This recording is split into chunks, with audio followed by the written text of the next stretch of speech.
या देवी सर्वभूतेषु माँ चन्द्रघण्टारूपेण संस्थिता नमस्तस्यै नमस्तस्यै नमस्तस्यै नमो नमः। जय माता दी। प्रिय भक्तों, आज हम श्रवण करेंगे माँ चंद्रघंटा की कथा। धार्मिक मत है कि शारदीय नवरात्रि के तीसरे दिन श्रद्धा भाव से माँ चंद्रघंटा की उपासना करने से साधक की सभी मनोकामनाएं यथाशीघ्र पूर्ण होती हैं। साथ ही घर में सुख समृद्धि और खुशहाली आती है। अगर आप भी माँ चंद्रघंटा की कृपा के भागी बनना चाहते हैं तो विधि पूर्वक माँ की पूजा उपासना करें। साथ ही पूजा के समय व्रत का पाठ अवश्य करें। सनातन शास्त्रों में निहित है कि माँ ममता की सागर है, उनकी महिमा निराली है, अपने भक्तों का उद्धार करती हैं और दुष्टों का संहार करती हैं। धार्मिक मत है कि शारदीय नवरात्रि के तीसरे दिन श्रद्धा भाव से माँ चंद्रघंटा की उपासना करने से साधक की सभी मनोकामनाएं यथाशीघ्र पूर्ण होती हैं। साथ ही घर में सुख समृद्धि और खुशहाली आती है। अगर आप भी माँ चंद्रघंटा की कृपा के भागी बनना चाहते हैं तो विधि पूर्वक माँ की पूजा उपासना करें। साथ ही पूजा के समय व्रत का पाठ अवश्य करें।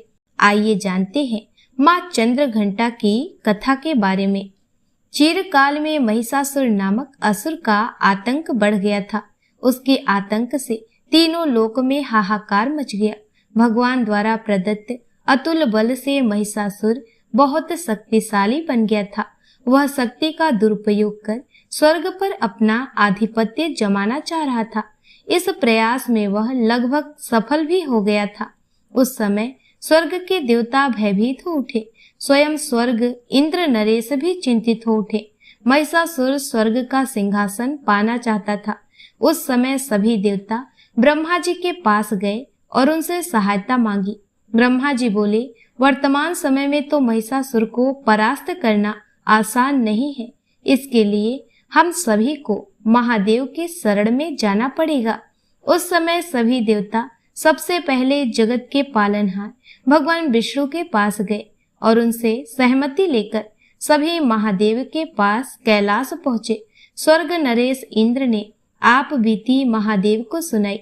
स्वर्ग नरेश इंद्र की बात सुन महादेव क्रोधित होकर बोले, महिषासुर अपने बल का गलत तरीके से प्रयोग कर रहा है, इसके लिए उसे अवश्य दंड मिलेगा। उस समय भगवान विष्णु और ब्रह्मा जी भी क्रोधित हो उठे और उनके क्रोध से एक तेज प्रकट हुआ। यह तेज यानी ऊर्जा उनके मुख से प्रकट हुई। इसी ऊर्जा से एक देवी प्रकट हुई। उस समय भगवान शिव ने देवी माँ को अपना त्रिशूल दिया। भगवान विष्णु ने अपना सुदर्शन चक्र दिया। स्वर्ग नरेश इंद्र ने घंटा प्रदान किया। इस प्रकार सभी देवताओं ने देवी माँ को अपने अपने अस्त्र शस्त्र दिए। तब माँ चंद्रघंटा ने त्रिदेव से अनुमति लेकर महिषासुर को युद्ध के लिए ललकारा। शास्त्रों में निहित है कि कालांतर में माँ चंद्रघंटा और महिषासुर के मध्य भीषण युद्ध हुआ। इस युद्ध में माँ के प्रहार के सामने महिषासुर टिक न सका। उस समय महिषासुर का वध कर माँ ने तीनों लोकों की रक्षा की। तीनों लोकों में माँ के जयकारे गूंजने लगे। कालांतर से माँ चंद्रघंटा की पूजा उपासना की जाती है। माँ अपने भक्तों के सभी दुख हर लेती है, साथ ही सुख समृद्धि और शांति प्रदान करती है। अतः साधक श्रद्धा भाव से शारदीय नवरात्रि के तीसरे दिन माँ चंद्रघंटा की उपासना करते हैं। तो दोस्तों, अगर आपको ये कथा अच्छी लगी हो तो वीडियो को लाइक करें।